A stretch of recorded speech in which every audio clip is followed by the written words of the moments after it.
Baik, sebelum saya masuk kepada perkara itu, perkara bagaimana kita nanti menjadi saksi terhadap umat-umat yang terdahulu. Umat ini adalah umat yang dijadikan Allah sebagai umat yang pertengahan.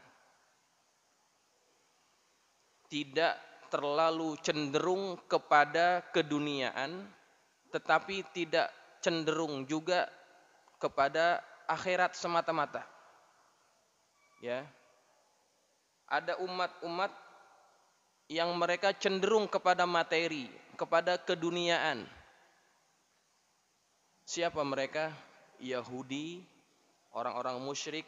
Mereka itu adalah umat-umat yang cenderung kecenderungannya adalah kepada perkara-perkara keduniaan. Kemudian ada kelompok-kelompok yang cenderungnya kepada apa? Kepada kerohaniahan. Siapa mereka? Orang-orang Nasrani. Mereka sangat cenderung kepada itu. Bahkan kalau kita ingin mendekat kepada Tuhan dalam ajaran mereka, menjadi rahib mereka, di antara syaratnya adalah tidak boleh menikah. Ya, tidak boleh menikah. Syarat ingin menjadi rahib, pendeta. Maka ini ajaran yang bertentangan dengan fitrah kita, dengan naluri kita sebagai manusia.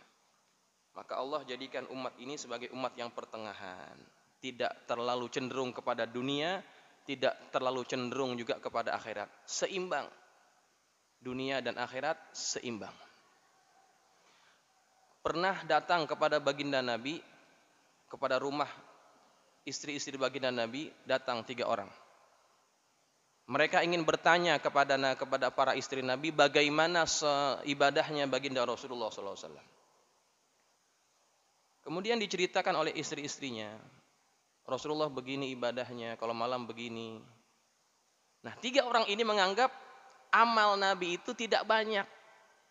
Amal Nabi tidak banyak. Aina nahnu minan Nabi sallallahu alaihi wasallam. Siapa kita dibanding Nabi, katanya. Wa qad ghufira lahu ma taqaddama min zambihi wa ma ta'akhkhar. Nabi sudah diampuni dosa-dosanya. Dosa yang lalu, dosa yang kemudian. Kalau Nabi ibadahnya biasa-biasa, wajar. Kita ini belum ada jaminan. Kemudian salah satu di antara mereka berkata, "Amma ana fa usallil laila abadan." Saya akan sholat malam selamanya. Kemudian yang lain berkata, wa ana asumud dahra abadan wala uftiru. Aku akan puasa sepanjang tahun, tidak akan pernah buka. Maksudnya tidak pernah buka itu 1 hari dia buka, besok puasa lagi. Maksudnya begitu ya. Terus sepanjang tahun dia tidak akan pernah tidak puasa. Satu lagi dia berkata, wa ana a'tazilun nisa fala atazawwaju abadan. Saya akan tinggalkan wanita dan saya tidak akan kawin. Karena menganggap itu merupakan cara mendekatkan diri kepada Allah dengan memperbanyakkan ibadah. Kemudian Nabi datang. Nabi dengar ucapan mereka. Kalian ini tadi pernah berkata bahwa yang satu akan senantiasa bangun malam, sholat pada malam hari, tidak akan pernah tidur. Yang satu puasa sepanjang tahun, tidak akan pernah putus. Yang satu lagi tidak akan pernah kawin. Nabi tegur mereka.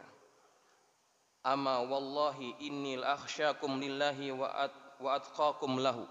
Demi Allah, aku, kata Nabi, adalah orang yang paling takut kepada Allah dan orang yang paling takwa kepada Allah. Lakinni asumu wa uftiru. Tapi saya ini puasa dan kadang-kadang enggak puasa. Wa usolli wa arkudu. Aku juga sholat malam, tapi aku juga tidur. Wa atazawwajun nisa.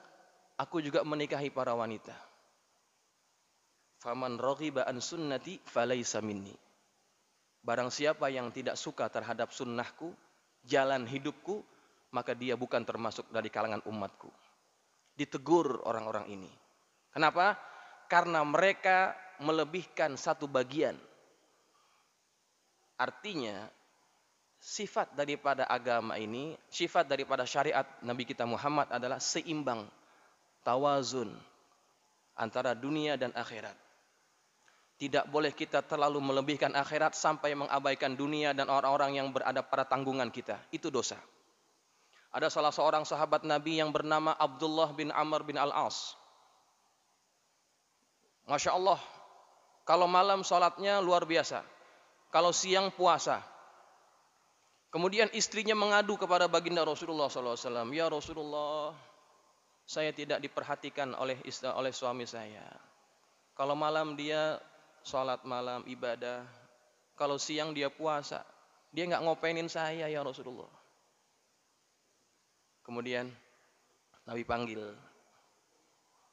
Apakah betul apa yang dikatakan oleh istrimu? Dia mengakuinya. Kemudian Nabi tegur dia. Sesungguhnya istrimu itu punya hak. Matamu punya hak. Tubuhmu punya hak. Keluargamu punya hak. Wa'ti kulli haqqin haqqah. Berikanlah setiap yang berhak itu akan haknya.